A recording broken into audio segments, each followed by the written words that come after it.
ওই আল্লাহর বান্দা খ্রিস্টান হইতে পারে, বান্দাটারে তোমরা যেমন ভাবে মাটি দিছো বান্দা কবরে ভালো নাই, তাড়াতাড়ি বান্দাটারে ইসলাম ধর্ম মোতাবেক তাড়াতাড়ি তারা কাফন দাফন করে মাটি দাও, জানাজা পড়ায় মাটি দাও।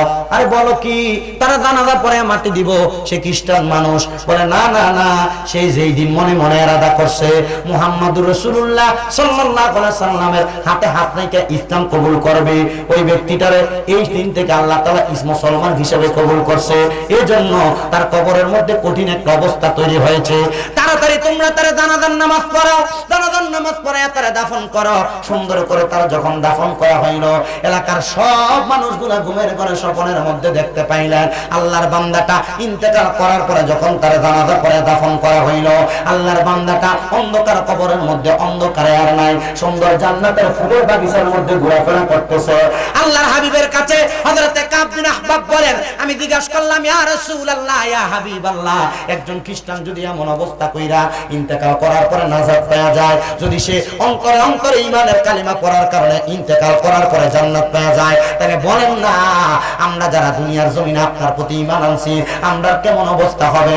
আল্লাহর নবী শিখিয়ে দেয় ওই মানুষগুলোর অবস্থা এমন হবে, শোনো আমি নবীর সাথে একই জান্নাতের মধ্যে তারা থাকবে।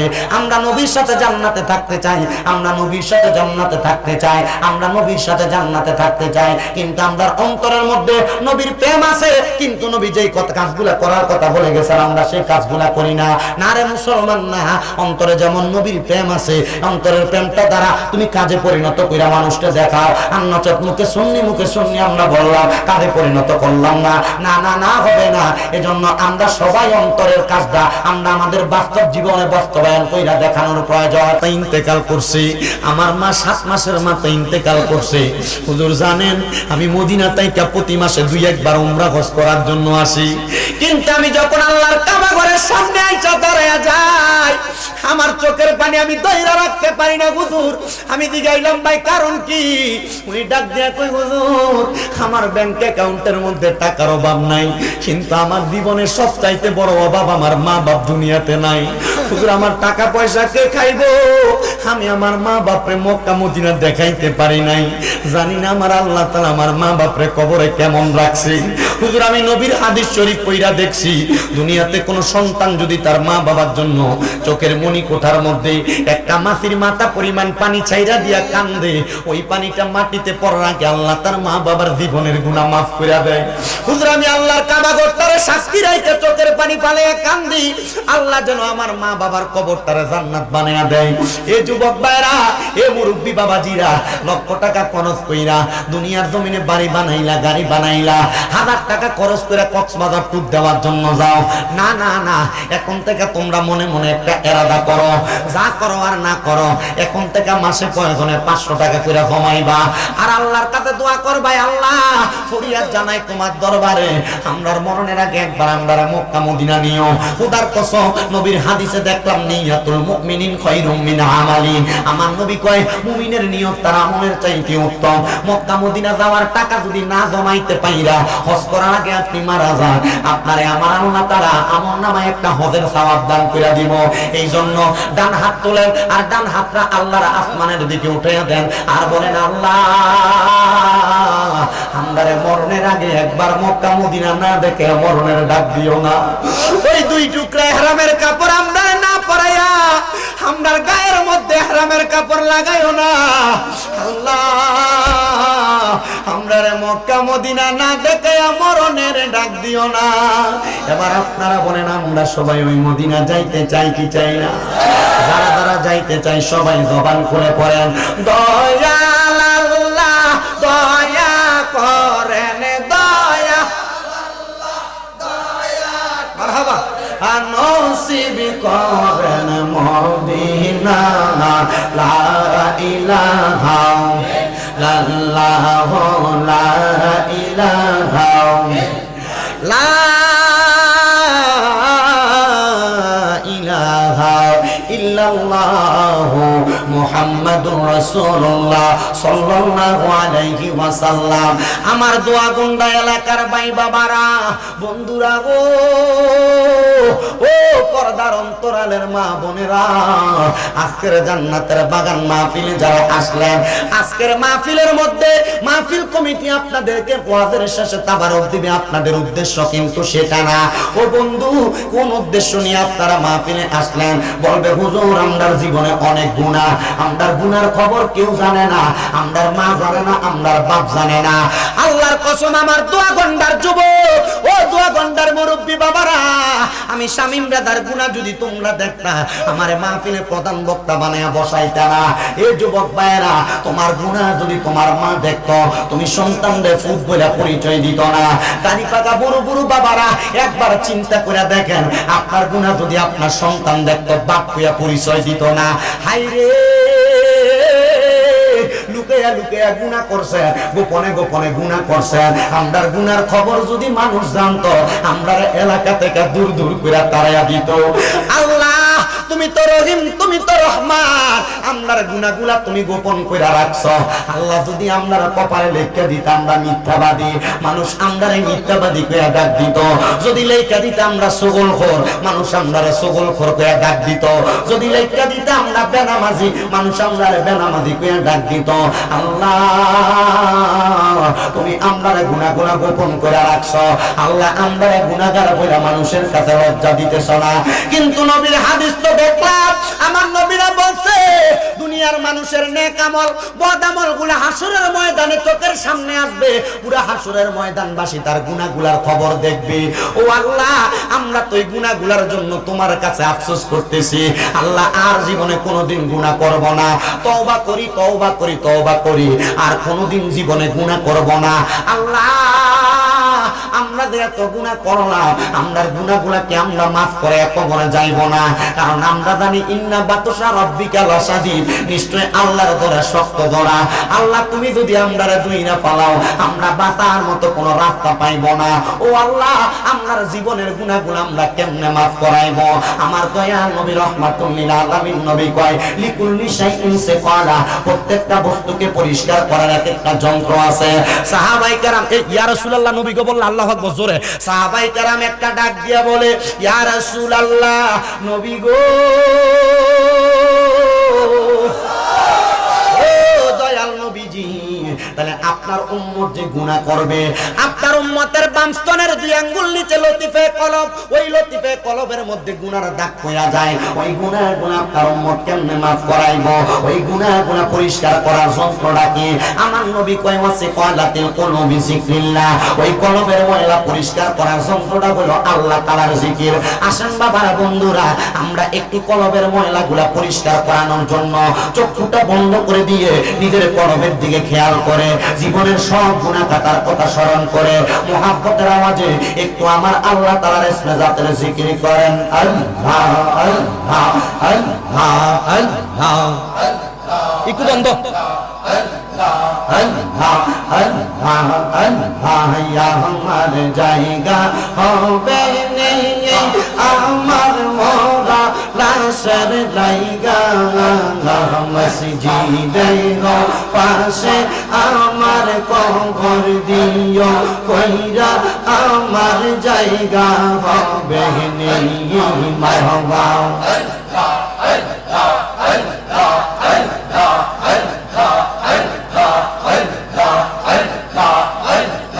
আমার জায়গা হবে আমার মোরা লাশের লাইগা, মসজিদের পাশে আমার কবর দিও কইরা, আমার জায়গা হবে মারহাবা।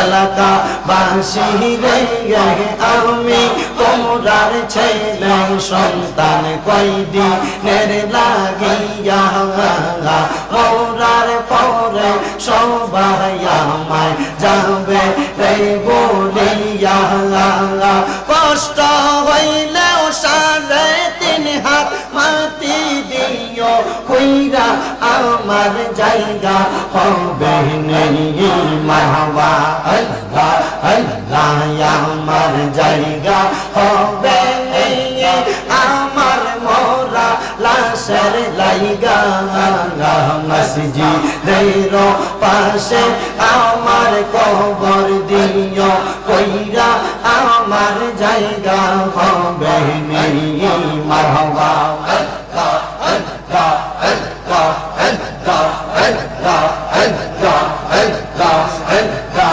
আল্লাহ আল্লাহ আল্লাহ আল্লাহ আল্লাহ জগৎবাসী রে আমি যেই দিন যাব মারা দুনিয়া ছাড়িয়া গায়ের জামা কাপড় সবই নিবে রে কোলিয়া সাদা মার্কিন কাপড় আমায় দিও রে পরাইয়া আমার জায়গা হবে নেই মারহাবা আল্লাহ আল্লাহ আল্লাহ আমার জায়গা হবে নেই আমার মোরা লাশের লাইগা মসজিদের পাশে আমার কবর দিও কইরা আমার জায়গা হবে নেই মারহাবা আল্লাহ আল্লাহ আল্লাহ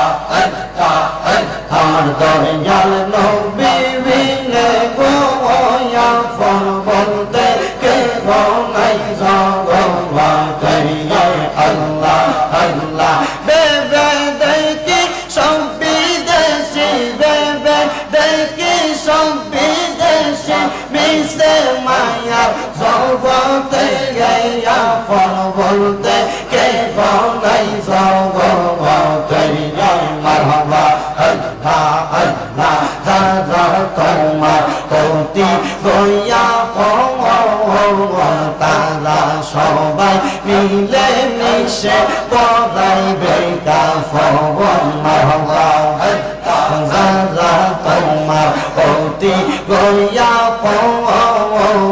তারা সবাই মিলে মিশে পড়াইবে কাফন আল্লাহ আল্লাহ মাটির নিচে করবে দাফন মাটির নিচে করবে দাফন গড়ে থাকতে দিবে না আপন বলতে কে নাই জগতে আমার দয়াল নবী বিনে গো আপন বলতে কে নাই জগতে মারহাবা আল্লাহ আল্লাহ আচ্ছা বাবা মাওলানা আমার মাথা বাবা মাওলানা কি সুন্দর বা নাইলা তোমার রাস্তা না মারহাবা আর বাগদাদি শাহ মাওলানা আমার গনিয়ার হুজুর মাওলানা কি সুন্দর বা নাইলা তোমার রাস্তা না মারহাবা দেশ বিদেশে কোরআন সুন্নাহ দেশ বিদেশে কোরআন সুন্নাহ বৃক্ষরোপণ করিলাম বাবা মাওলানা কি সুন্দর বা নাইলা তোমার রাস্তা না মারহাবা আল্লাহ আল্লাহ আল্লাহ আল্লাহ আল্লাহ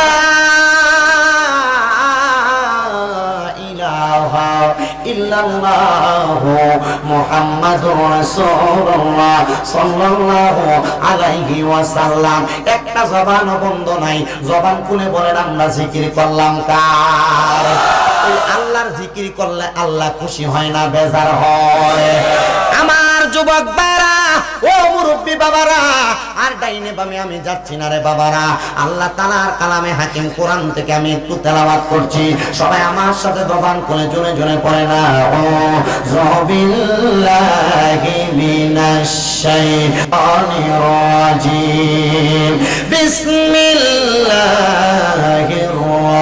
রাহমানির রাহিম ইয়া আইয়ুহাল্লাযীনা আমানু اتقوا الله ولتنظر نفس ما قدمت لغد واتقوا الله إن الله خبير بما تعملون ولا تكونوا كالذين نسوا الله فأنساهم أنفسهم أولئك هم الفاسقون لا يستوي أصحاب النار وأصحاب الجنة أصحاب الجنة هم الفائزون জবান খুলে উচ্চ কণ্ঠে জোরে জোরে পড়েন আল্লাহু আকবার।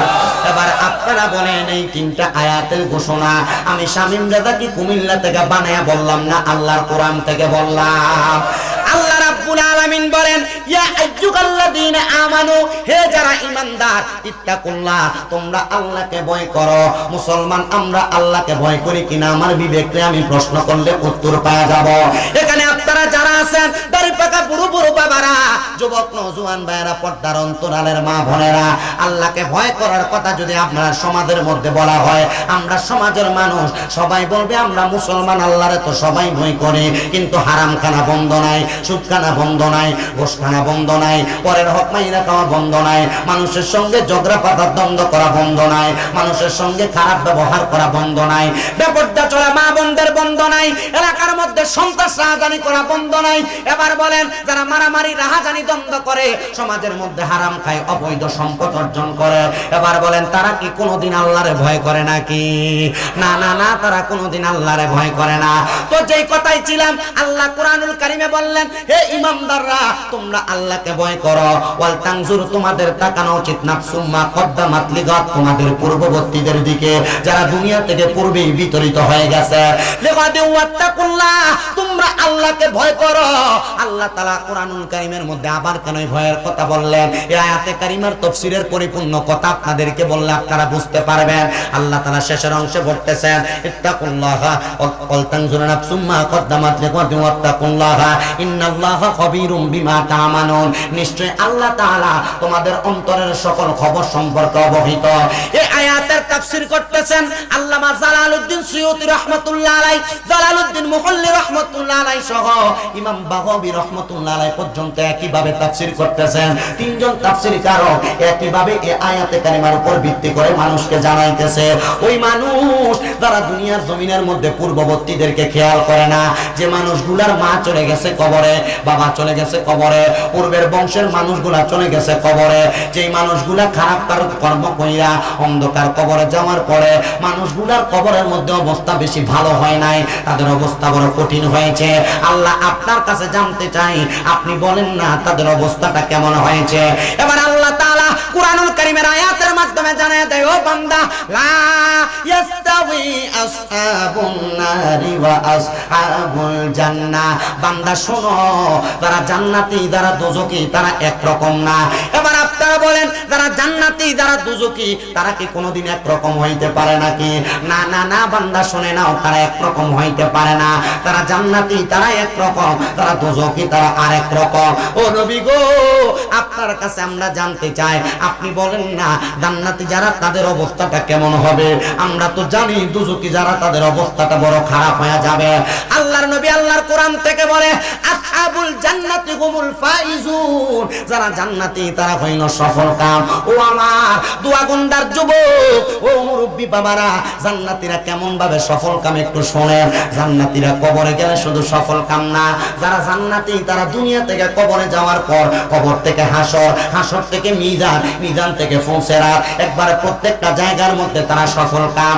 আমরা এলাকায় অনেক মানুষ মারা যায়, মারা যাওয়ার পরে দেখবেন ওই মানুষটা হয়তো জিহ্বার মধ্যে কামড় দিয়ে মারা যায়। অনেক মানুষ মারা যায় দেখবেন মানুষ নাকে মুখে দিয়ে রক্ত বাইর করে দিয়ে মারা যায়। অনেক মানুষ দেখবেন যখন মারা যায় চোখগুলা উল্টে যায়। অনেক মানুষ বিছানার মধ্যে প্রস্রাব পায়খানা কইরা দিয়ে মারা যায়। ও আমার দাড়ি পাকা মুরব্বি বাবারা, ও যুবক নওজোয়ান ভাইয়েরা, একটু চিন্তা করেন কেন এমনি মারা যায়।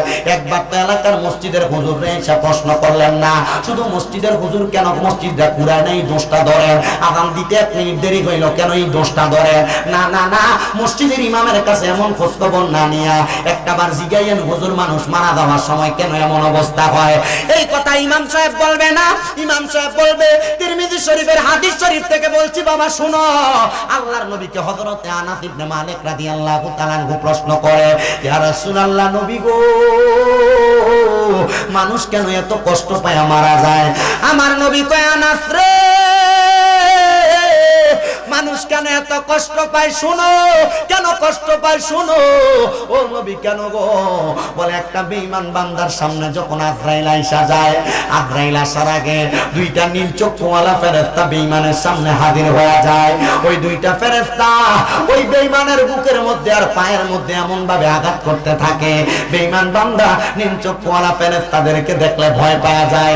এবার আজরাইল যখন বেঈমানের সামনে দাঁড়ায় যায়, আজরাইলের ভয়ঙ্কর চেহারা দেখা বেঈমান বান্দাটা বড় ভয় পাওয়া যায়। তখন বান্দা আজরাইলের সঙ্গে কথা বলার চেষ্টা করে, বান্দা পারে না, কারণ জিহ্বায় কামড় পড়ে যায়। বান্দা চোখের ইশারা দিয়ে বোঝানোর চেষ্টা করে, বান্দার চোখগুলো উল্টে যায়, বান্দার হাতে পায়ের শাহারতগুলো টাস টাস টাস টাস করে ছিঁড়ে যায়। তখন বান্দা আর কোনো কথা যখন বলতে পারে না, বান্দা এবার ইশারা ইঙ্গিত দিতে পারে না, বান্দার রক্ত চলাচলগুলো যখন বন্ধ হয়ে যায়, তখন বান্দার নাক এবং মুখটা কোনা থাকার কারণে বান্দার নাকে মুখে দিয়া রক্তগুলা বাইর হয়ে যায়। আল্লাহর নবী কয়, শোনো,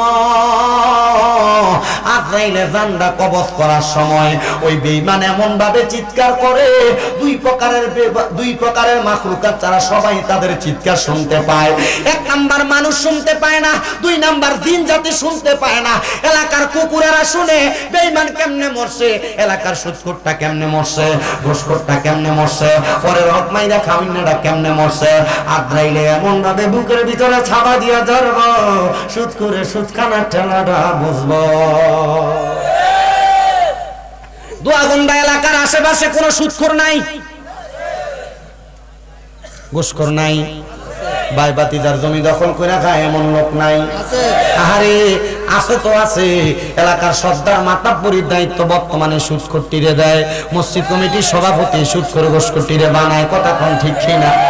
মসজিদ কমিটির ভিতরে দেখবেন বেশিরভাগ এলাকায় সভাপতি সুদখোর, ঘুষখোর, হারামখোর।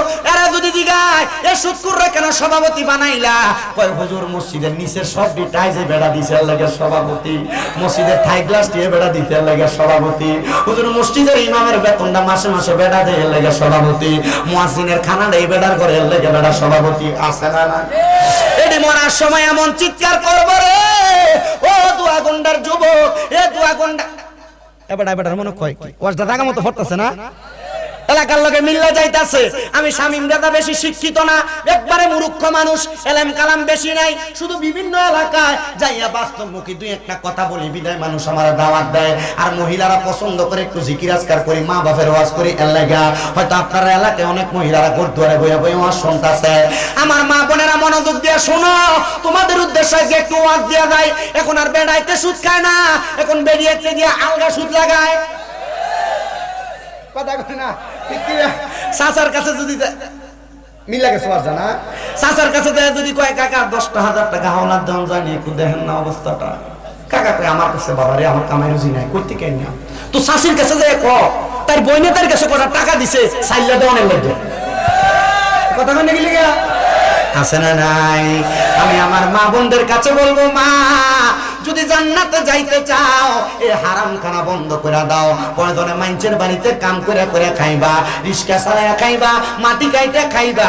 আল্লাহর কসম, আল্লাহর কসম, এই রিস্কা চালাইয়া মাটি কাইটা যে খানা খাইবে এখানে হালাল খানা খাইবা, আর নচেত হারাম খানা খাইয়া পেটের মধ্যে খানা ঢুকাইবা, কব গেলে মায়ের কম হবে না। আল্লাহর নবী কয়, শোনো জগতের মানুষেরা, আমি যখন মেরাজে গেলাম, মেরাজে আপনারা কি ওয়াজ বুঝলা পাইতেছেন কোন? আমি কিন্তু ওই যে বেঈমানের মৃত্যুর ওয়াজ করতেছি, এর মধ্যে সুদখোরের কথাটা আনছি বিদায় ওয়াজটা একটু করে দিয়া যায়, অসুবিধা হবে না? মারহাবা।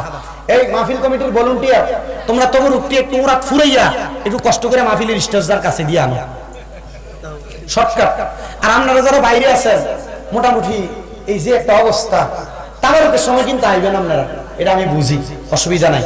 বাইরে দাঁড়ায় দাঁড়ায় ওয়াজ শোনেন, ফায়া কতক্ষণ কুলায়, শুধু এটা আমি সামু। আপনার কি কষ্ট হইতেছে? কোনো সমস্যা হইবে? কোনো ওয়াজ যতক্ষণ কইরা ততক্ষণ আপনারা বইবেন তো ইনশাআল্লাহ। আমার ওয়াজের খাসিয়ত আমি বেশিক্ষণ পর্যন্ত লেট করি না, কারণ এরকম কালাম নাই তো। যতক্ষণ করি ততক্ষণ মানুষের বুঝাই দিয়া এরপরে যাওয়ার চেষ্টা করি। আল্লাহ আমারে বলার, আপনাদেরকে শোনার তৌফিক দাও। আমিন কোন, আরো জোরে কোন আমিন। কইতেছি আল্লাহ যেন কবুল করে। আমিন দা আসতে হয়ে গেছে, আরো জোরে কোন মারহাবা। এবার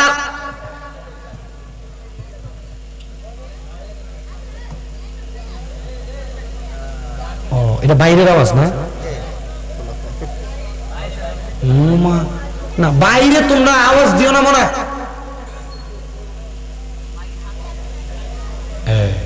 আল্লাহ কবুল করো, জোরে কোন আমিন, মুহাব্বতে কোন আমিন। গভীর মনোযোগ দেন। এবার আল্লাহর নবী বলে, আমি যখন মেরাজে গেলাম আল্লাহ আমারে দুইটা নিদর্শন দেখাইছে। জোরে কোন কয়টা? আস্তে কইছে, জোরে কোন না কয়টা? আল্লাহর নবী কই, উম্মত আমার আল্লাহ আমি নবীরে দুইটা নিদর্শন দেখাইছে, একটা জান্নাত আর একটা জাহান্নাম। জান্নাতের কথাটা আমি পরে আলোচনার মধ্যে আনতেছি। আল্লাহর নবী কই, জাহান্নামের দিকে যখন আমি তাকাইলাম, জাহান্নামের মধ্যে এমন কিছু মানুষ দেখছি যাদের পেটের দিকে আমি তাকায় দেখি কাল বুয়ুতিন, তাদের পেটটা ঘরের মতো দেখা যায়। এরা মাথা মাথার জায়গায় আছে, পাও পায়ের জায়গায়, হাত হাতের জায়গায়, কিন্তু এদের পেটটা কাল বুয়ুতিন ঘরের মতো। আমি নবী তাকায় দেখলাম এদের পেটের মধ্যে বড় বড় সাপ আবার এই পেটের মধ্যে ঘোরাফেরা করতেছে। সাহাবায়ে কেরাম কই, নবীজি এদের পেটটা কেন এমন? এরা কারা? আল্লাহর নবী কয়, এরা হইল ওই ব্যক্তি যারা দুনিয়াতে হারাম খাইছে, যারা সুদ খাইছে, যারা পরের হক মাইরা মাইরা খাইছে। এবার আপনারা বলেন, আমরা এলাকায় পরের হক খাই না মানুষ কম আছে? কম আছে। ভাই মারা গেছে, বাতিদার জমি দখল করে খায়, আছে না নাই? মানুষের টাকা পয়সা মাইরা খায়, আছে না নাই? হাওলাতের নাম দিয়ে আইন না, এরপরে আর টাকা দেন এমন সিটার বাটফার এলাকায় আছে না নাই? ও মুসলমান, আপনাদের কাছে আমি আরেকটু বোঝানোর চেষ্টা করি। আল্লাহর নবী কয়, দুনিয়ার মানুষ তোমরা শুনে নাও। হযরতে জাবের ইবনে আব্দুল্লাহ সামুরা রাদিয়াল্লাহু তাআলা আনহু হাদিস বর্ণনা করে, তিনি বলেন, দুনিয়ার জমিনের মধ্যে কেউ যদি কারোর মাত্র সামান্য 1 দিরহাম পরিমাণ অর্থ মাইরা খায়, মানে পরের হক নষ্ট করে, আমার আল্লাহ তাআলা ওই মানুষটাকে ওই সম্পদের বিনিময়ে সর্বনিম্ন 1000 সাপ তার জন্য নির্ধারণ করবে। কবরের মধ্যে দেওয়ার পর এই ব্যক্তিটারে এমন একটা ঘরের মধ্যে আবদ্ধ করবে, চারদিক থেকে দংশন করবে। কিন্তু মানুষ শুনো, ওই কবরের মধ্যে শাস্তি পাওয়ার আগে এরা দুনিয়াতে কিছু শাস্তি পাইব। বলে, হুজুর শাস্তিটা কি? বলে, পরের হকটা যখন খাইব এই ব্যক্তি দেখবা গ্যাস্ট্রিক, আলসার, ডায়াবেটিস, ক্যান্সার, এমন রোগ ওই রোগ। মানুষের হক খাইলো মাত্র 5 টাকা, কিন্তু ডাক্তারের হাজিগঞ্জ বাজারে ভিজিট দেয় 1500 টাকা। আবার দেখবা ঢাকা যায় মাসে মাসে বছরে বছরে একটা চেকআপ করায় 1 লাখ 1.5 লাখ। এজন্য একজন পাগলা কইছিল, পরের হক হরণে গতি নাই। পরের হক হরণে গতি নাই। এবার যদি মরণে গতি না থাকে, কেমনে মরণে গতি নাই? শোনো, ওই আজরাইল যখন বুকটার ভিতরে থাবা দিব, ওই পরের হক খাইন না হারামখোর। কি খুর? জোরে কও, কি খুর? খুরের অভাব নাই, আছে না? সুদখোর, ঘুষখোর, হারামখোর। সভাপতি কথা না, এটা একবার জোয়ান সভাপতি যে টুপি লাগাইছে। আমি কই, আল্লাহ এবারে যদি মাহফিলের সভাপতি হই রে, মাশাআল্লাহ, আল্লাহ কবুল করো, আমিন কোন। তো খুরের অভাব, খুরের অভাব। ওই হারাম খোরদের অবস্থা কেমন হইব? কই, 2 প্রকারের মাখলুকাত, এদের চিৎকারের আওয়াজ শোনে না, মানুষ আর জিন জাতি আওয়াজ শোনে না। আজরাইল এমন ভাবে থাবা দিব, আজরাইলের থাবা পাইয়া বিছানার মধ্যে প্রস্রাব পায়খানা করে দিবে, বান্দা টের পাবে না। মানুষ বলবে, হাই রে, এমন মরা কেমনে মরলো? মনে হয় দুনিয়াতে কোনো পাপ কইরা মরছে। আল্লাহর নবী শিখিয়ে দেয়, শুধু এই মরাটার মধ্যে শেষ না রে বান্দা। শোনো না, মারা যাওয়ার পর থেকে তার বিয়াজ্জুতি শুরু হয়ে গেছে। এবার ওই ব্যক্তি মারা যাওয়ার পরে ব্যক্তিটার বিয়াজ্জুতি হইল। ওই ব্যক্তির রূহটা যখন 2 জন ফেরেশতা, কি কালার শোক যেন বলছিলেন, নীল কালার সকলা, এই ফেরেশতারা ওই বান্দার রূহটা নিয়ে যখন আলমে আরোহার দিকে রওনা করবে, আলমে আরোহার দিকে রওনা করার সময় এই বান্দার রূহটা যখন সেই জায়গার মধ্যে রাখার জন্য যাবে, বান্দা যা দেখবে আলমে আরোহার দরজাটা বন্ধ করা। আলমে আরোহার দরজা বন্ধ দেখা বান্দা এবার নিচের দিকে আসতে থাকবে। তাকে দেখবে আসমানের দরজা বন্ধ, সামনে বন্ধ, ডাইনে বন্ধ, বামে বন্ধ, ওই বান্দাটার পেছন দিয়া শুধু জাহান্নামের দরজা খোলা। আযরাইলের সাথে ফেরেশতারা ডাক দিয়া বলবে, আল্লাহ এই বান্দার রূহ তো কোনো জায়গার মধ্যে রাখা যায় না। এবার বলবে জাহান্নামের দিকে নিয়ে যাও। এবার জাহান্নামের সামনে যেই ফেরেশতারা দাঁড়িয়ে থাকবে, সর্বনিম্ন ডান দিকে 19 জন, বাম দিকে 19 জন, ওই ফেরেশতারা ওই বেঈমান হারামখোরের, ওই বেঈমান পরের হক কামিনা ব্যক্তির একদিকে থুতু নিক্ষেপ করবে। নীলসে কলা দুইটা ফেরেশতা জিজ্ঞাসা করবো, কি রে ফেরেশতারা থুতু কেন মারো? বলে এটা তো বানা মানুষের রূহ না, এটার শরীর থেকে দুর্গন্ধ বাইর হয়। এবার আরেকটা কথা বলি, শেষ ভুলে গেছিলাম। ওই যে দুই ফেরেশতা ওই বেঈমান হারামখোর পরের হক কামিনার রূহটারে বহন করে নিয়ে যাবে। ওই দুই ফেরেশতা কি করবে? একটা কাপড় নিয়ে নাকের মধ্যে দিয়া দিবে। কি দিব? এই কথা কই না, নাকে কাপড় দিবে। ওই 19 2 19 কত 38, ওই 38 ফেরেশতা জিগাইব, এ ফেরেশতা আমরা কেন থুতু নিক্ষেপ করলাম এটা আমরা জিগাইলা, তাহলে তোমরা বলো নাকে কেন তোমরা কাপড় দিলা? এবার ওই ফেরেশতারা বলবে, এই বান্দা দুনিয়াতে হারাম খাইতে খাইতে, পরের হক খাইতে খাইতে, বান্দা গুনাহ করতে করতে বান্দার রূহটার একটা নোংরা রূহ বানাইছে, দুর্গন্ধ দুর্গন্ধ দুর্গন্ধ, এই জন্য আমরা নাকের মধ্যে কাপড় লাগাইছি। আহারে আগামীকালকে যদি শামীম রাজার বিরোধিতা কেউ করে দেখবো, মনে করবে এটা সুদখোর, ঘুষখোর, পরের হক খাই না, এটা এমনে না কাক এমনে খায়। এলাকার মানুষে না দাও, ব্যাংকের মধ্যে এফডিআর এর মতো সুদের ব্যবসা লাগায়, ব্যাংকের মধ্যে খায় না। আপনি এলাকায় দেখবেন, আল্লাহর নবীজির হাদিস শরীফ গত জুমায় পড়ছি, নবীজি বলছে কিয়ামতের আগে আমার উম্মতের মধ্যে এমন কোন উম্মত বাদ থাকবে না যারা সুদের সাথে জড়িত না। আল্লাহর হাবিবের সাহাবায়ে কেরাম কই, ইয়া রাসূলুল্লাহ কি বলেন, মুমিনরাও কি সুদ খাইবো? আল্লাহর নবী কয়, মুমিনরা যদিও সুদ না খায়, সুদের বাতাস তাদের গায়ে লাগবে। মানে সুদখোররা যখন রাস্তা দিয়ে হাঁইটা যাবে, এদের গায়ের বাতাস মুমিনদের গায়ের মধ্যে লাগবে। আরে একটা কুকুর পর্যন্ত আল্লাহর কাছে দোয়া করে, আল্লাহ দুনিয়ার জমিনের মধ্যে সকালবেলা আমারে দুই প্রকার মানুষের চেহারা দেখাইও না, একটা হলো বেনামাজি আর একটা হইল হারামখোর। তাহলে কিয়ামতের আগে এমন কোন মানুষ বাদ থাকবে না যারা সুদের সাথে জড়িত নাই, এমনে না খাক। আমরা বইয়ের বুঝছি, আমার কাছে ভালো লাগছে, আপনি শুনুন না, মানুষটা তবে আইসেন বইয়ের বইয়ের বইয়ের আপনি বইয়ের আপনার ওয়া শুনুন না, মানুষ না আইসেন যে এটাই ধন্যবাদ। আলহামদুলিল্লাহ। কোন শরম দিছি না, দোয়া করবো, কলজার থেকে দোয়া করবো। আমি আপনার ফুতের মতো মনে মনে বদদোয়া দিবেন কোন সাবধান, বা বদদোয়া দিও না। যদি মন চাই যখন বদদোয়া আইব তখন দোয়া করে লইবা।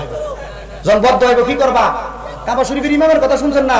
এর মা যখন এর কোন অপকর্মের কারণে বদদোয়া মনে কষ্ট যাইতো, এত দোয়া করতো, আল্লাহ তোরে কাবার ইমাম বানা। বদদোয়া কি করতো? আল্লাহ তোরে কাবার ইমাম বানা। ঠিকই মার বদদোয়ার কারণে কাবার ইমাম হইছে। একটা সাক্ষাৎকার দিছে, এর জিজ্ঞেস আপনি যে কাবার ইমাম হইছে, এটার পিছনে সবচাইতে সার্থকতা কার? আমার মার। কয় কেমনে? আমার মার বদদোয়ার কারণে আমি কাবার ইমাম হইছি। কয় কেন?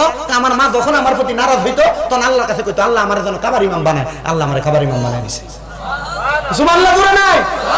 আরে মহব্বতে কোন সুবহানাল্লাহ।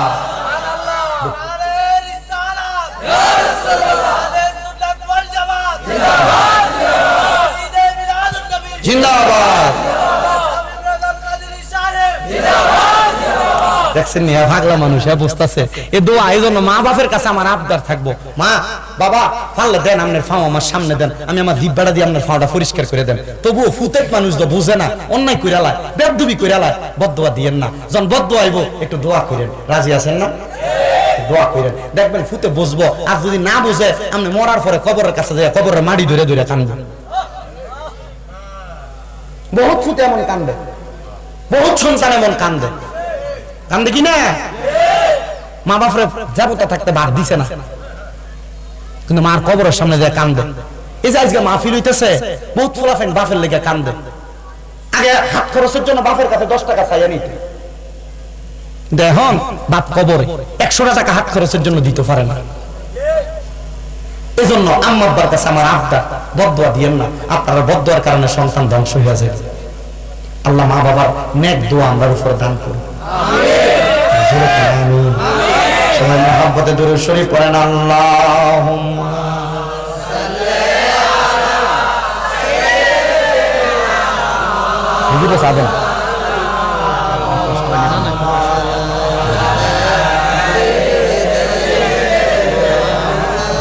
মাওলানা নবী গো আপনার ভালোবাসায় জীবনের গোনা ঝরে যায়, ঠিক কিনা? নবী গো আপনার ভালোবাসায় ওয়াইসাল করনি জুব্বা পায়। আল্লাহুম্মা সাল্লি আলা সাইয়্যিদিনা মাওলানা মুহাম্মদ ওয়া আলা আলি সাইয়্যিদিনা মাওলানা। ফেরেশতারা বলে নাকে কাফন লাগাইছো কেন? বলে দুর্গন্ধ। এবার ওই ফেরেশতারা বলবে এই বান্দা থুতু নিক্ষেপ হওয়ার কারণ হইল বান্দার দুর্গন্ধ, এজন্য বান্দার শরীরের দিকে আমরা থুতু নিক্ষেপ করি। দে রে দে, বান্দারে তাড়াতাড়ি জাহান্নামের আগুনে ফালাইয়া দে। এবার বান্দারে যখন জাহান্নামের আগুনের মধ্যে ফালাইব, হাদিস শরীফ আল্লাহর নবী রাহমাতুল লিল আলামিন নবী কয়, লাল রঙের আগুনটারে আল্লাহ তাআলা 500 বছর, আবার কোন কোন বর্ণনাকারী বলে 1000 বছর যখন আমার আল্লাহ পুরাইব, লাল রঙের আগুনের রংটা সাদা হইব। আর 1000 বছর যখন পুরাইব, এবার সাদা রঙের আগুনের কালার কালা হইব। এই আগুনে পুরাইতে পুরাইতে বান্দা চিৎকার করবে, বান্দা জাহান্নামের মধ্যে পিপাসার্ত হইয়া আমার আল্লাহ তাআলার ফেরেশতার কাছে কইব, ফেরেশতা একটু পানির ব্যবস্থা হবে নি গো ফেরেশতা, দাও না একটু পানি দাও না। ওই ফেরেশতারা কি করবে? গরম একটা লোহার পাত্র রে অন্যান্য জাহান্নামীদের রক্ত পুষ দিয়া কব নেও খাও। কবে এগুলা কেমনে খাইমু? দুনিয়ার পানির মধ্যে একটা মশা পড়লে খাই না, মাছি পড়লে খাই না, পোকা পড়লে খাই না, অন্যদের রক্ত পুষ আমি কেমনে খামো? হাদিস শরীফে রক্ত পুষ গুলারে কয় তিনাতুল খাবাল, মানে রক্ত এবং পুষ অন্যদেরকে আগুনে পুড়াইয়া যেই রক্ত পুষ হয়েছে এগুলা নে খা। বলে আমি খাইতে পারবো না। বলে দুনিয়াতে তো পরের হক মাইরা বালাই খাইছ, সুদের টাকা তো বালাই খাইছ, পরের হক মাইরা খাইতে ভালো লাগছে, এখন এই পানি খাইতে ভালো লাগে না। ওই জাহান্নামীরা খাইতে পারবে না, তবুও তাদেরকে জোর করে খাওয়ায় দেওয়া হবে। রুকসুম নামক ফেরেশতা ওই জাহান্নামীদেরকে যখন পানিটা পান করাইব, এবার ফেরেশতারা ওই পানিটা পান করায়া দিলে বান্দার পেটের নাড়ি বুড়ি গুনা বান্দার পায়খানার রাস্তা দিয়ে টটটর করে বের হবে। ও বান্দা কেমন শাস্তি, কেমন শাস্তি একটা বার তুমি চিন্তা করছো নি রে বান্দা? এবার শুই না নাও, যদি কোনো ইমানদার বান্দা মারা যায়, একটা ছোট বাচ্চার মাথার মধ্যে হাতটা বুলাইয়া দিলে ছোট বাচ্চা যেমন কইরা ঘুমায়া যায়, ইমানদার বান্দা তার বিছানার মধ্যে এমন ভাবে ঘুমায়া যায়। ইমানদার বান্দার রূহ কবজ করার জন্য আজরাইল যখন ইমানদার বান্দার সামনে দাঁড়ায়া যায়, আজরাইল ইমানদারের বুকের মধ্যে হাত দেয় রূহটা কবজ করার জন্য। বুকের মধ্য থেকে আওয়াজ আসে না, আজরাইল ইমানদারের বুক দিয়া কষ্ট দিয়া তুমি রূহ কবজ করতে পারবা না। বলে কেন? বলে আমরা দুইজন ফেরেশতা ইমানদারের সামনে দাঁড়াইলাম এই বুকের পাহারা দেওয়ার জন্য, কারণ এই বুকের মধ্যে ইমানদারের কোরআন এবং হাদিসের ভালোবাসা ছিল, এই জন্য বুক দিয়া ইমানদারের রূহটা তুমি কবজ করতে পারবে না। আজরাইল হাত দিবে ইমানদারের মুখের মধ্যে, চেহারার মধ্যে। আজরাইল ডাক দিয়ে বলবে, এ ইমানদার বান্দার রূহ, ইমানদার বান্দার রূহটাকে আজরাইল আর কবজ করতে পারবে না। কারণ কি? কারণ কি? বান্দার চেহারার মধ্যে 5 ওয়াক্ত নামাজের ওযু করার কারণে যে একটা নূর চমকাইছে, বান্দার সালাতের পক্ষ থেকে আওয়াজ আসবে, না না না, ইমানদার বান্দার রূহ মুখ দিয়ে কবজ করা যাবে না। কারণ ইমানদার আল্লাহ তাআলার আনুগত্যের মাধ্যমে তার চেহারাটাকে বিনীত কইরা সুবহান রাব্বিয়াল আলা বইলা দুনিয়াতে কাটাইছে। এবার ইমানদারের ডান দিকে আক্রমণ করা হবে, ইমানদারের ডান দিক থেকে আওয়াজ আসবে, না না না, ইমানদারের রূহ ডান দিক দিয়ে কবজ করা যাবে না। কারণ আমি কইলাম ইমানদার বান্দার মা বাবার খেদমত, আমার ডান দিক দিয়ে কবজ করা যাবে না, বাম দিক দিয়ে আক্রমণ করা হবে। বাম দিক দিয়ে ইমানদারের রূহটা কবজ করা যাবে না। বাম দিক থেকে আওয়াজ আসবে, আমি ইমানদারের দান সদকা, ইমানদারের বাম দিক দিয়ে কবজ করতে পারবে না। এবার আজরাইল আমার আল্লাহর দরবারে ফিরে যায়, ডাক দিয়া কই, আল্লাহ ইমানদারের রূহ তো কবজ করা যায় না। কেমনে করব? আজরাইল রে আমার আল্লাহর পক্ষ থেকে জবাব দেওয়া হয়, তুমি কি শুনো নাই আমার হাবিব ঘোষণা দিয়ে গেছে, যদি কোনো মানুষ বিকৌলি লা ইলাহা ইল্লাল্লাহ ওয়া আন্না মুহাম্মাদুর রাসূলুল্লাহ বইলা সাক্ষী দেয়, সাক্ষী দেওয়ার কারণে ইন্তেকালের আগে কালিমা পড়া ইন্তেকাল করব। ইমানদার বান্দা ছোট্ট বাচ্চার মতো ঘুমিয়ে থাকবে, আজরাইল এবার ইমানদারের সামনে দাঁড়ায়া থাকবে। এবার আরেকটা ফেরেশতা ইমানদারের নাকের কাছে মেশক আম্বরের আতরের একটা সুঘ্রাণ লাগিয়ে দিবে। ওই সুঘ্রাণটা পাইয়া ইমানদার বান্দা ঘুম থেকে জাগ্রত হবে। জান্নাতি একটা আপেলের মধ্যে কালিমে তাইয়্যিবা লা ইলাহা ইল্লাল্লাহ মুহাম্মাদুর রাসূলুল্লাহ সাল্লাল্লাহু আলাইহি ওয়াসাল্লাম কালিমাটা লেখা থাকবে। ইমানদার জবান দিয়া কালিমা পড়া শুরু করে দিবে। এবার আজরাইল রে আমার আল্লাহ বলবে, আজরাইল ইমানদারের রূহ কবজ করো। আল্লাহ কেমনে? বলে ইমানদারের জবান দিয়ে একটা বাতাস বের হবে যেন আমার ইমানদার কোনো কষ্ট না পায়। আরে বেঈমান মারা গেল কেমনে? হারামখোর মারা গেল কেমনে? প্রস্রাব পায়খানা কইরা দিয়া রক্ত বাইর হইয়া, আর ইমানদার বান্দা টের পায় না। আজরাইল রূহটা কবজ করবে। রূহুল আলমে আরোহায় যাওয়ার সময় আজরাইলের ডান হাত বাম হাত থেকে রূহটা পিছল ভাবে বাইন মাছ আমরা ধরিনি। কি মাছ? এটা মনে হয় একবারে ফাঙ্গাস মাছের মতো ধরে রাখুন যায় না, হাতে থাইনি। এটা হাতের থেকে ছুটতে পারলে আবার প্যাকেট তলি। ইমানদারের রূহটা ঠিক এমন ভাবে আজরাইলের হাত থেকে পড়ে যাবে। আজরাইল বলবে, আল্লাহ ইমানদারের রূহ আমার হাতে থাকে না। আল্লাহ তাআলা আদেশ করবে, আজরাইল জান্নাতের মধ্য থেকে দুই রকমের দুইটা পেয়ালা নাও, একটা যাহাবুল ফিদ্দাত, দুইটা পেয়ালা, একটা স্বর্ণের একটা রূপার। স্বর্ণের পেয়ালাতে রাখবে, ইমানদারের রূহ সেই জায়গায় থাকবে না। রূপার পেয়ালায় রাখবে, ইমানদারের রূহ সেই জায়গায় থাকবে না। আলমে আরোহার সামনে যাবে, ইমানদারের রূহ সেই জায়গায়ও থাকে না। জান্নাতের দরজায় থাকবে, ইমানদারের রূহ সেই জায়গায়ও যায় না। আর রহমতের ফেরেশতারা জান্নাতের দরজা থেকে আহলান ওয়া সাহলান মারহাবান দুয়ুফুল্লাহ দুয়ুফুর রহমান, আল্লাহর মেহমান বইলা বইলা ইমানদারের রূহে স্বাগতম জানায়। কিন্তু ইমানদারের রূহটারে আজরাইল সেই জায়গায় রাখতে পারবে না।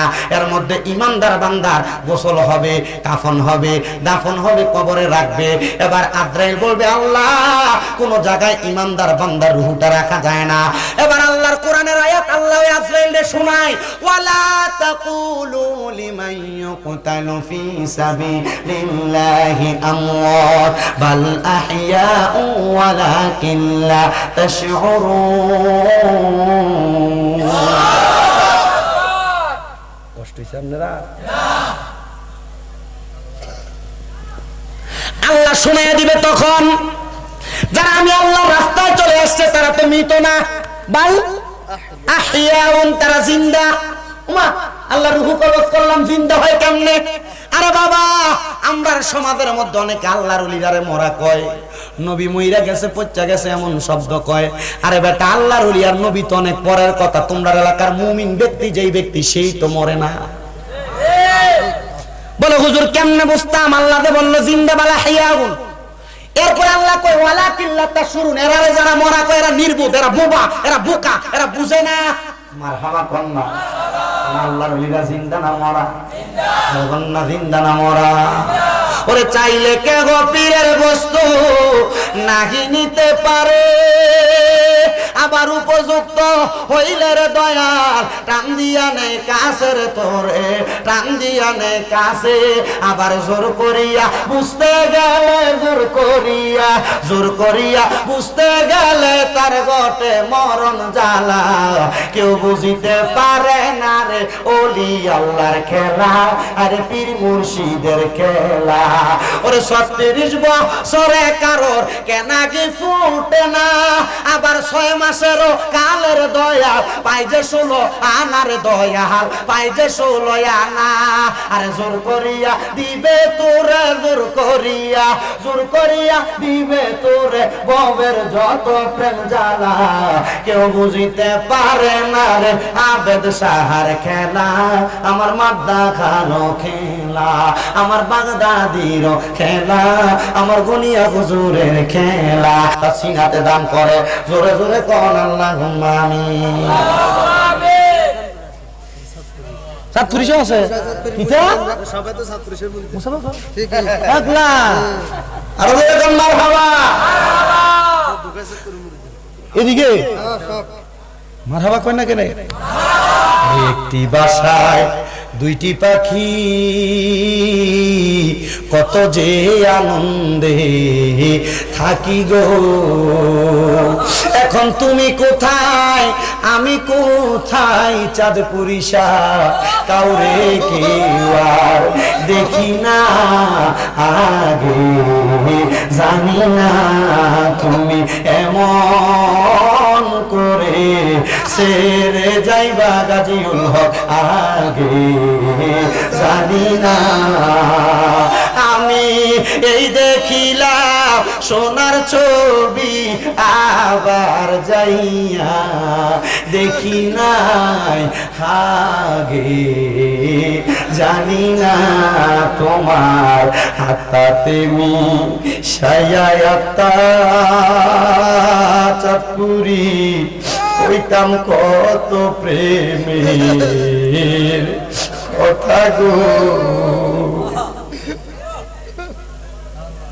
পর্দা নেওয়ার পরে নুরানি চেহারা, হায় রে কত আশিক রাসূল চাঁদপুরিশা মারা যাওয়া ইন্তেকালের পরে আরে দাঁড়ায় দাঁড়ায় কাঁদছে।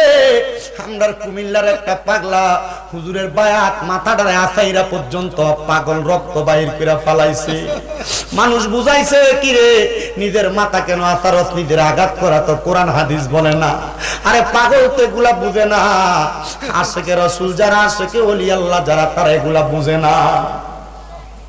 তোমার আত্মা তুমি সায়াতা হইতাম কত মনের কথা গো। এখন তুমি কোথায় আমি কোথায়, চাঁদপুরি তুমি কোথায় আমি কোথায়, কাউরে কেউ আর দেখি না আগে, তুমি এমন করে ছেড়ে যাইবা মুর্শিদাগে,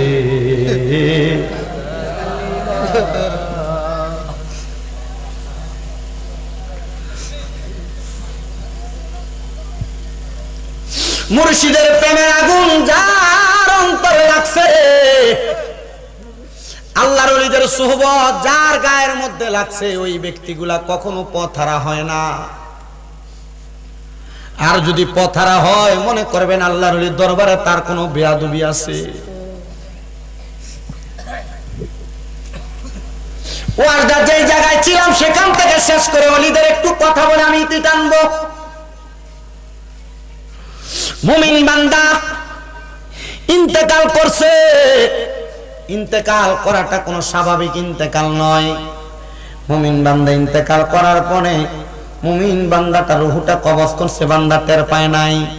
ওই বান্দার রুহটাকে ফিরিয়ে দেওয়া হবে কবরের মধ্যে। সুবহানাল্লাহ কোন বান্দার রুহটাকে যে ফিরিয়ে দিবে, ফিরিয়ে দেওয়ার পরে বান্দা কি মরা না জিন্দা?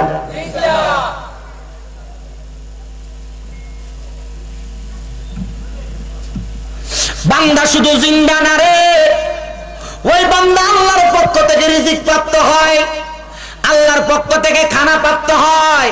ওই মুমিন বান্দা কবরের মধ্যে আমার আল্লাহ তাআলার কুদরতি কদমের মধ্যে সিজদা দিতে থাকে, মুমিন বান্দা নামাজ আদায় করতে থাকে।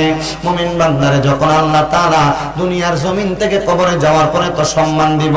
এবার আপনারা বলেন আমাদের দেহ এবং রূহটারে আমরা মুমিনের দেহ এবং রূহ বানাইতে চাই কি চাই না?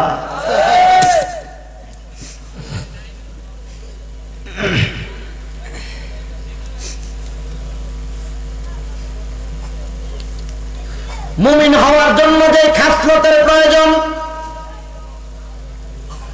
মুমিন হওয়ার জন্য যে নিদর্শনের প্রয়োজন, আপনি আমি মুমিন কিনা আমরা জবান দ্বারা আমরা সবাই বলি আমরা মুমিন, বলি কিনা? কিন্তু আমরা যে মুমিন এটার কোনো নিদর্শন, এটার কোনো গ্যারান্টি আসেনি বাবা। হাজীগঞ্জ বাজারে যাবেন, বাটা দোকানে জুতা কিনবেন, 3 মাসের জন্য গ্যারান্টি আছে না? কিন্তু আপনি আমি কেমন মুমিন? এটার গ্যারান্টি আমরা দিতে জানি না।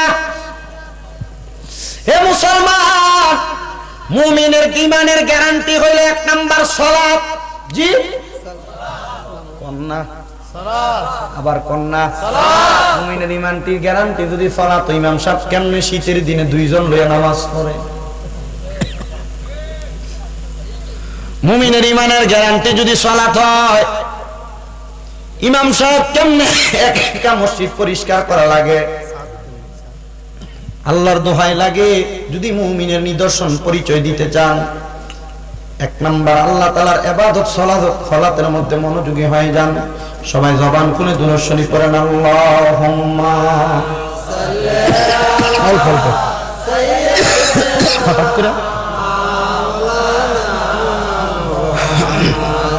আলা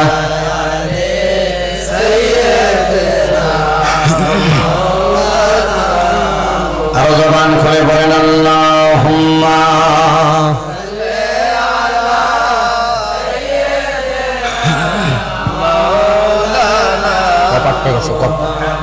ওয়ালা আলি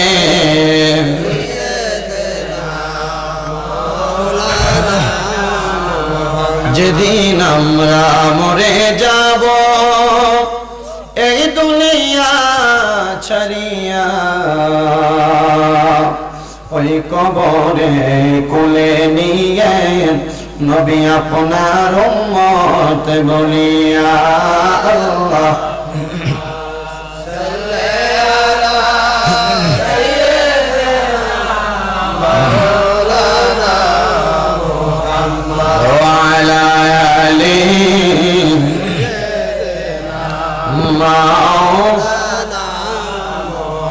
তো বলছিলাম মুমিনের নিদর্শন 1 নাম্বার সালাত। জোরে কোন নাকি?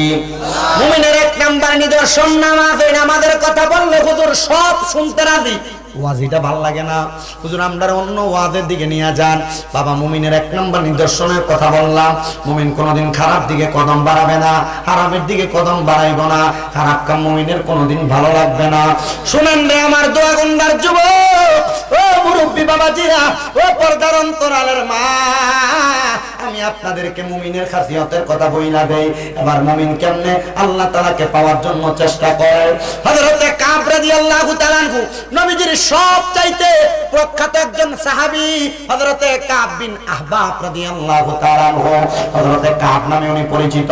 তিনি বলেন, আমি দুনিয়ার জমিনের মধ্যে চলাফেরা করা অবস্থায় আমি মুসা নবীর কয়েকজন উম্মতের সঙ্গে সাক্ষাৎ হইছে। সুবহানাল্লাহ কয় না? সুবহানাল্লাহ। কার উম্মতের সঙ্গে? বড় বয়স্ক মানুষ। পূর্বে কিন্তু মানুষের বয়স অনেক ভারী বয়স ছিল, আমরা 60-70 বয়স, বেশি বয়স হায়াত পায় না। উনি বলেন মুসা নবীর একজন উম্মত, কিন্তু উনি উম্মত থেকে এমন ধর্ম গ্রহণ করেছে যেটা খ্রিস্টান ধর্ম। কি ধর্ম? উনি বলেন ওনার সঙ্গে আমার সাক্ষাৎ হওয়ার পর আমি যখন ওনার সামনে গেলাম, উনি আমার চেহারার দিকে তাকাইয়া কেমন জানি হু হু করে কান্না করে দিয়েছেন, ওনার চোখের পানি বেয়ে বেয়ে পড়তেছে। হযরতে কাব রাদিয়াল্লাহু তাআলা আনহু বলেন, আমি আবার ওই খ্রিস্টান পাদ্রীটার সামনে যা বললাম, তুমি কেন এমন ভাবে কান্না করো? কান্না করার কারণটা কি তুমি আমাকে বলতে পারোনি? উনি আমারে কয়, কান্না করার কারণ আমি তোমারে বলবো না। এবার নবীর সাহাবী ডাক দিয়ে কয়, তুমি যদি আমারে না বলো আমি তোমার কান্না করার কারণটা বলে দিব। ওমাগো, ওনার মনের খবর কেমনে তাহলে নবীর সাহাবী জানে? ও বন্ধু, আমরা জানি গায়েবের মালিক আল্লাহ, গায়েবের খবর নবীরে জানায়, তাহলে নবীর সাহাবী কেমনে এই খবর দেয়? তাহলে বোঝা যায় আল্লাহ চাইলে আল্লাহ অনেক গোপনীয় খবর আল্লাহর বান্দাদেরকে দান করে। আর আল্লাহর পরে নবী ছাড়া যদি এমন গোপনীয় কোনো খবর কেউ জানে, এটারে বলা হয় ইলহাম। এটা কি বলে? এজন্য আল্লাহর ওলিরা মাঝে মাঝে দেখবেন বিভিন্ন এলাকার মানুষের সাবধান করে দেয়, ভক্ত মুরিদানদেরকে সাবধান করে দেয়, বাবা এতদিন সাবধানে চলবা, অমুক দিনটা তো একটু ভালোভাবে চলবা। এটার কারণ হইল আল্লাহর ওলিরা বেশি বেশি নফল ইবাদত করার কারণে এদের অন্তরের চোখ খুলে যায়, এরা অনেক বিষয় হওয়ার আগে পর্যন্ত ধারণা দিতে জানে। এটা অন্য কোনো কিছু নয়, নবীরা গায়েবের খবর দিতেন, ওলিরা ইলহামের খবর দেয়।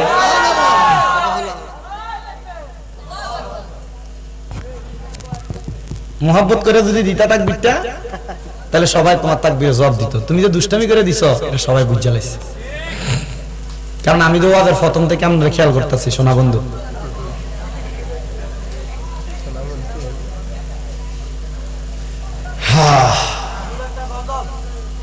করতাম দেখো শেষ, আমার ওয়াজ শেষ, আমি বেশি ওয়াজ করি। শোনেন আমার বাবাজিরা, এবার নবীর সাহাবী কয় তুমি যদি তোমার মনের খবর না বলো আমি বলবো। মারহাবা। তুমি না বললে আমি বলবো। তোমার কান্না করার কারণ হইল তিনটা। খ্রিস্টান পাদ্রী কম, আসলে তো সত্য কথা। কান্না করার কারণ কয়টা? এ নবীর সাহাবী বলে এক নাম্বার কারণ কি?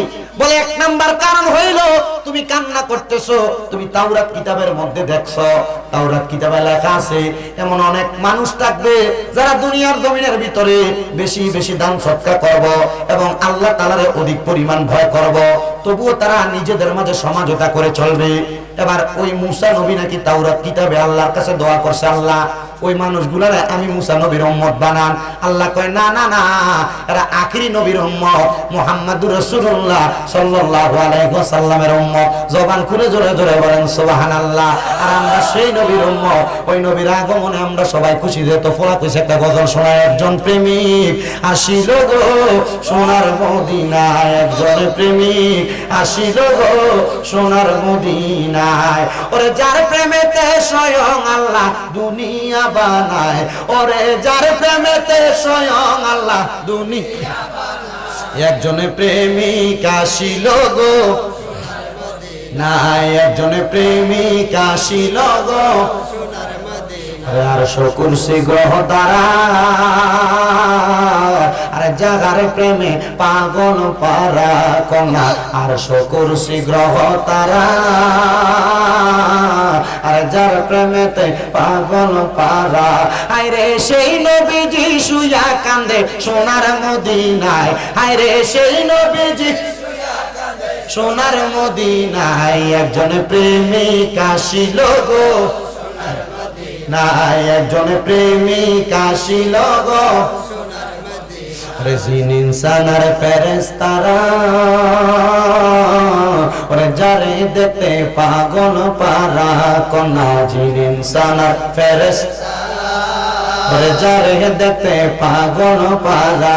হায়রে সেই নবীজি কান্দেন শুয়ে সোনার মদিনায়, হায়রে সেই নবীজি সোনার মদিনায়। একজন প্রেমিক আসিল গো সোনার মদিনায়, একজন প্রেমিক আসিল গো সোনার মদিনায়। আরে যার প্রেমেতে স্বয়ং আল্লাহ দুনিয়া বানায়, আরে যার প্রেমেতে দুনিয়া বানায়, একজন প্রেমিক আসিল গো। এবার মুসা নবী আল্লাহর কাছে দোয়া করে, আল্লাহ গো ওই দুই প্রকারের মানুষকে আমার উম্মত বানান। আল্লাহ কয় না মুসা, এদেরকে আমি আখিরি নবীর উম্মত বানাইবো। আমরার কথা কইছে রে বাবা, আমরা ওই নবীর উম্মত। এবার ওই খ্রিস্টান পাদ্রী কয়, ও নবীর সাহাবী কাব বিন আহবাব, তোমার কাছে জানতে চাই, এবার তুমি বলো না দুই নাম্বার কারণ কি? বলে দুই নাম্বার কারণ হইল দুনিয়ার মানুষ এমন কিছু প্রজাতির থাকবে যারা দুনিয়ার শত ব্যস্ততা থাকলেও যখন তাদেরকে হাইয়া আলাস সালাহ বলে মসজিদের দিকে ডাকা হবে, তারা আমার আল্লাহকে পাওয়ার জন্য তারা মসজিদের দিকে দৌড়ায়া যাবে। এবার মুসা নবী আল্লাহর কাছে দোয়া করছে, আল্লাহ ওই ব্যক্তিগুলারে আমি মুসা নবীর উম্মত বানাও। আল্লাহ কয় এই মুসা নবীর উম্মত হবে না, এরা আখিরি নবীর উম্মত হবে, মুহাম্মদুর রাসূলুল্লাহ উম্মত হবে। দুইটা কারণ বলল। এবার কিন্তু হয় কই তিন নাম্বার কারণ হইল, শোনো শোনো, তিন নাম্বার অন্য কোন কারণ না রে বান্দারা। তিন নাম্বার কারণ হইল এমন প্রজাতি মানুষের মধ্যে মায়া মোহাব্বত থাকবে, যদিও তারা কাউকে ভালোবাসে তারা স্বয়ং আল্লাহর জন্য ভালোবাসবে, যদি কাউকে ঘৃণা করে আল্লাহর জন্য ঘৃণা করবে। এরা মা সন্তানের প্রতি, সন্তান বাবার প্রতি এমন মোহাব্বত থাকবে, এই মানুষগুলা দুনিয়াতে আসবে, এরা হবে ওই নবীর উম্মত। মুসা নবী তখন আল্লাহর কাছে দোয়া করে, আল্লাহ এরা আমি মুসার উম্মত বানায়া দেন। আল্লাহ কয় না না না, এরা আখিরি নবীর উম্মত হবে। ও বন্ধুরে, এবার কাব বিন আহবাব কয় এই তিনটা কারণ হইল মৌলিক মূল কারণ, এই তিনটা কারণ হইল যৌগিক কারণ, এই তিনটা কারণ কোনো কিছু না।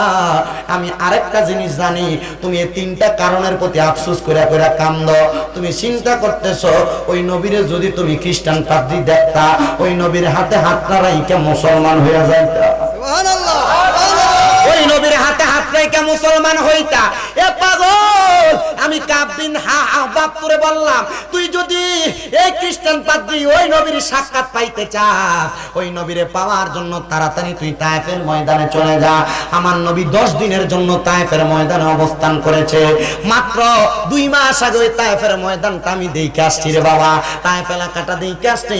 ওই তায়েফ এলাকায় নবীর কদম মুবারক পড়ার কারণে, নবীজির চোখ মুবারকের পানি তায়েফের ময়দানে পাওয়ার কারণে, আমার নবীর দোয়ার কারণে আল্লাহ তায়েফটা এমন বরকতময় বানায় দিছে, পুরা আরব মরুভূমি।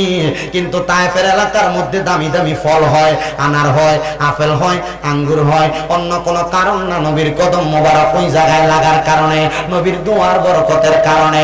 এবার ওই খ্রিস্টান পাদ্রী, বন্ধু শুনো, শুনো রে শুনো, ওই খ্রিস্টান পাদ্রী নবীর সন্ধান পাওয়ার জন্য চইলা গেছেন আল্লাহর হাবিবের সাক্ষাৎ লাভের আশায়। ওই জায়গার মধ্যে গেলেন, ওই জায়গায় যায় দেখলেন আমার নবী তায়েফ থেকে বিদায় হয়ে চলে আসছেন। খ্রিস্টান পাদ্রী বলে, কত তালাশ করলাম মুহাম্মদুর রাসূলুল্লাহ সাল্লাল্লাহু আলাইহি ওয়াসাল্লাম আমি পাইলাম না, কিন্তু আমি খ্রিস্টান পাদ্রী তালাশ করতে থাকলাম। কাব বিন জুহাইর বলে, আমি যখন তার দেখলাম সে মক্কাতে চলে আসছে, আমার নবীজি জন্মভূমির মায়ায় মায়ায় আমার নবী মদিনাতে চলে গেছেন, নবীজিকে তালাশ করার জন্য ওই পাদ্রী যখন রওনা করবে, রওনা করার আগের রাতে ওই খ্রিস্টান পাদ্রী মক্কাতে ইন্তেকাল করেছে। মক্কার মানুষ আমার নবীরে কষ্ট দিছে, মক্কার মানুষ আমার নবীর আঘাত করেছে, মক্কার মানুষ আমার নবীজির কলিজায় আঘাত দিছে। আমার নবী কষ্ট সহ্য করতে না পেরে মদিনায় চলে গেছে। খ্রিস্টান পাদ্রী বলে, এই মক্কার মানুষ হতভাগা কপাল পোড়া হওয়ার কারণে আমার নবীজি হিজরত করে মদিনার মধ্যে চলে গেছে রে বাবারা। আর ওই মদিনা এমন বরকতওয়ালা, আল্লাহ তাআলা দোয়া করছে, আল্লাহ তাআলার কাছে নবী দোয়া করছে, আল্লাহ মক্কাতে কি বরকত দিয়েছেন, আপনি মদিনাতে এর চাইতে আরো বেশি বরকত দান করেন। নবীর হাদিস পড়ে দেখলাম আমার নবী শিখিয়ে দেয়, মক্কায় গেলে যে বরকত, মদিনায় গেলে তার চাইতে ডাবল বরকত, ডাবল।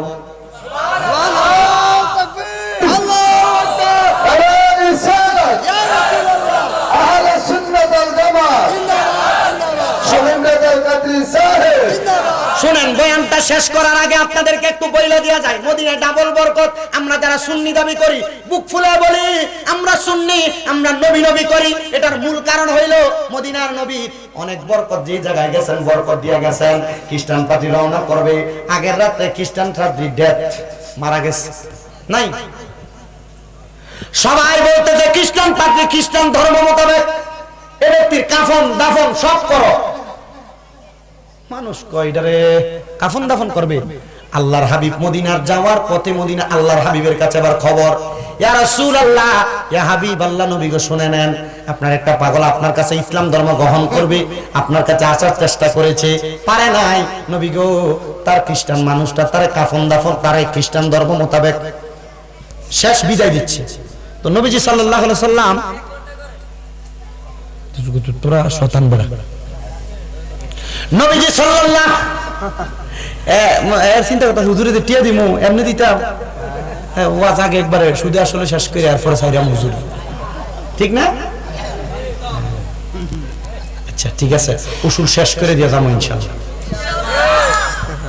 মদিনার নবী বলছে, তারা তোমরা কাফন দাফন দিয়া তারা জানাজা করে সুন্দর করে মুসলমানের ধর্ম মোতাবেক তারা দাফন করো।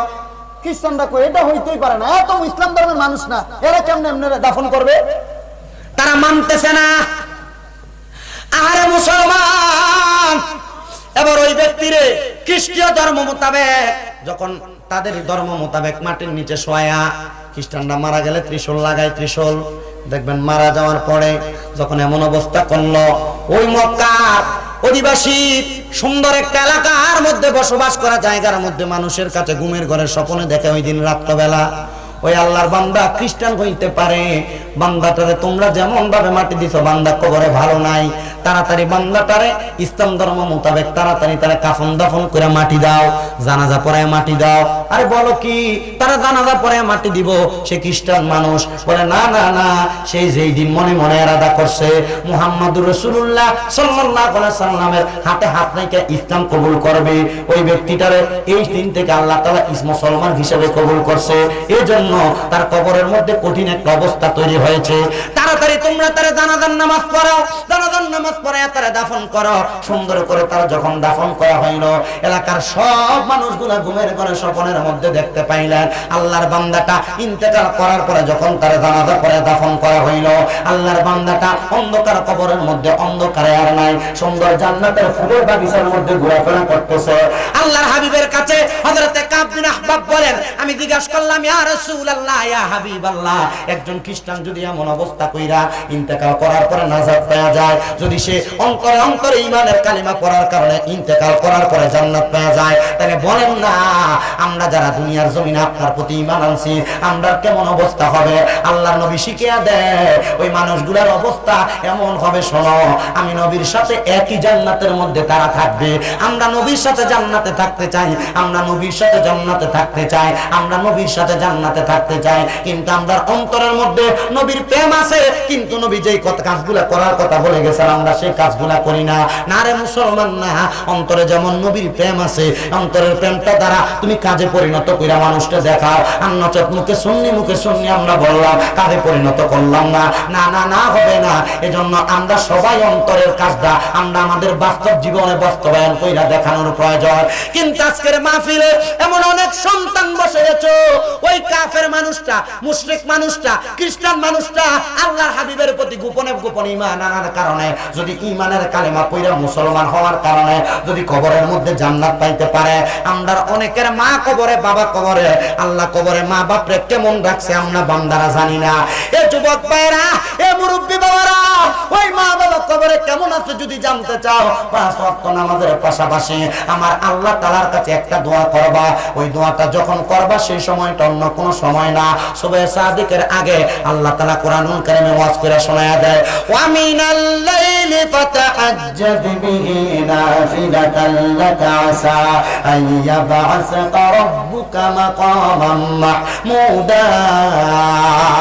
জবান খুলে জোরে পড়েন আল্লাহু আকবার।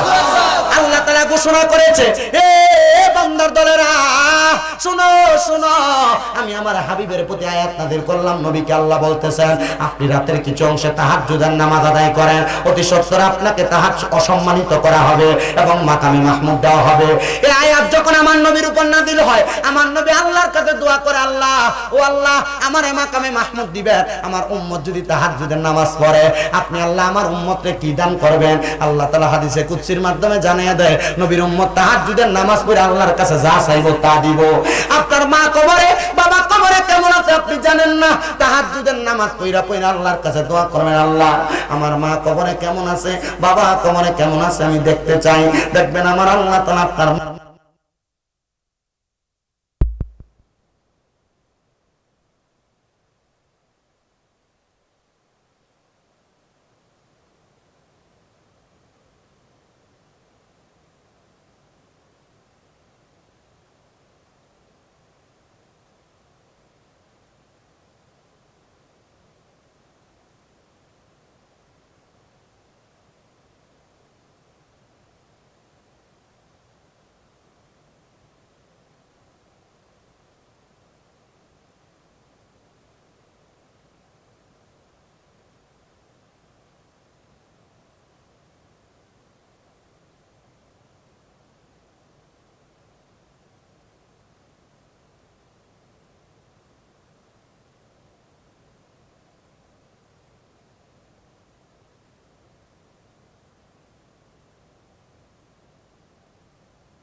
না, কোনো লাভ হবে না, কোনো লাভ হবে না।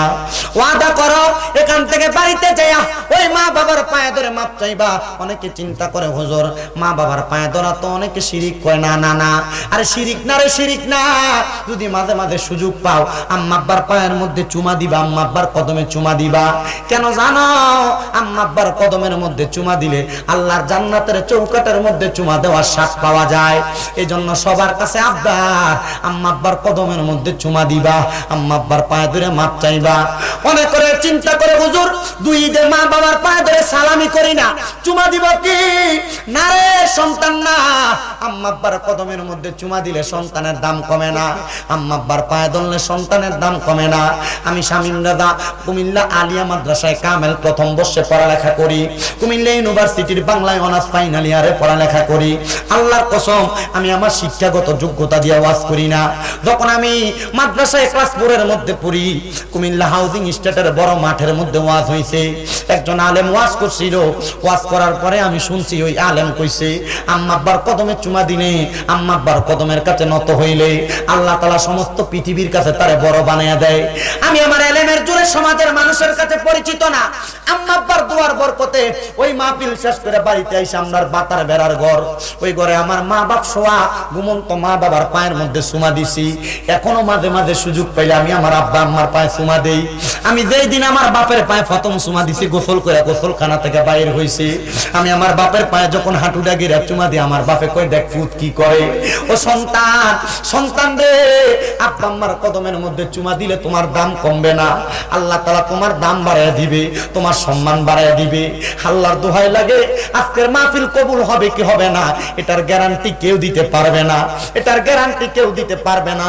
তবে আমি শামীম রাজা একটা গ্যারান্টি দিয়া যাই, যদি দেখো আগামী কালকে এই দোয়া গুন্ডার মুরব্বীরা দোকানে বৈশা কয় হ্যাঁ শামীম রাজা একটা পোলা আসছিল ওয়াজ করার জন্য, তার ওয়াজ শুই না আমার ফুতে বাড়িতে যাই আমি আব্বার পায়ে ধরে মাপ চাইছি, মা বোন একজন আর একজনরে বলে হ্যাঁ শামীম রাজার ওয়াজ শুই না আমার ফুতে বাড়িতে আমার পায়ে ধরে মাপ চাইছি। ও বাবা, অনেকে মনে করতেছেন হুজুর আম্মা আব্বার পায়ে ধরে মাপ চামু কেন? আমি তো কোনো অন্যায় করছি না। আরে অন্যায় করো আর না করো, আম্মা আব্বার পাটার মধ্যে ধরে ফেলাইবা, আম্মা আব্বার পায়ের মধ্যে ধরলে আল্লাহ তাআলা তোমার সম্মান দুনিয়া আখিরাতের মধ্যে বাড়ায়া দিব। অনেকে চিন্তা করে চোখের পানি ফেলা ফেলা কান্দে, হুজুর যাদের বাড়িতে আব্বা আছে তারা বাড়িতে যে আব্বার পায়ের মধ্যে ধরে মাপ চাইবো, আমার তো আব্বা নাই, আমি কার পায়ে ধরে মাপ চাইবো? হুজুর যাদের বাড়িতে মা আছে তারা বাড়িতে যে মার পায়ে ধরে মাপ চাইবো, আমার তো মা নাই, আমি কার পায়ে ধরে মাপ চাইবো? সন্তান রে,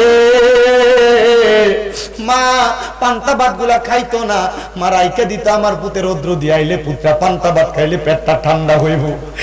ওই মা অন্ধকার কবরে বাড়িতে আইতে দেরি হইলে মা বাপরে রাত্রে বারবার বলতো দেখেন না গায়া পুত্রা নিয়ে আইয়ে, মা ঘুমাইতো না।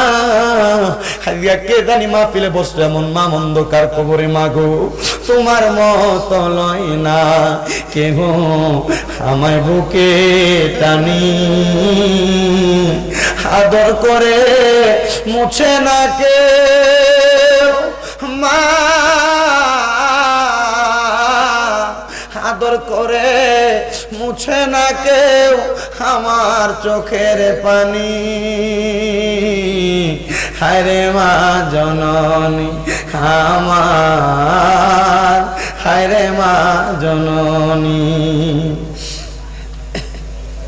এ সন্তানের দল কার জানি এমন মা কবরে, কার জানি এমন আব্বা জান অন্ধকার কবরে।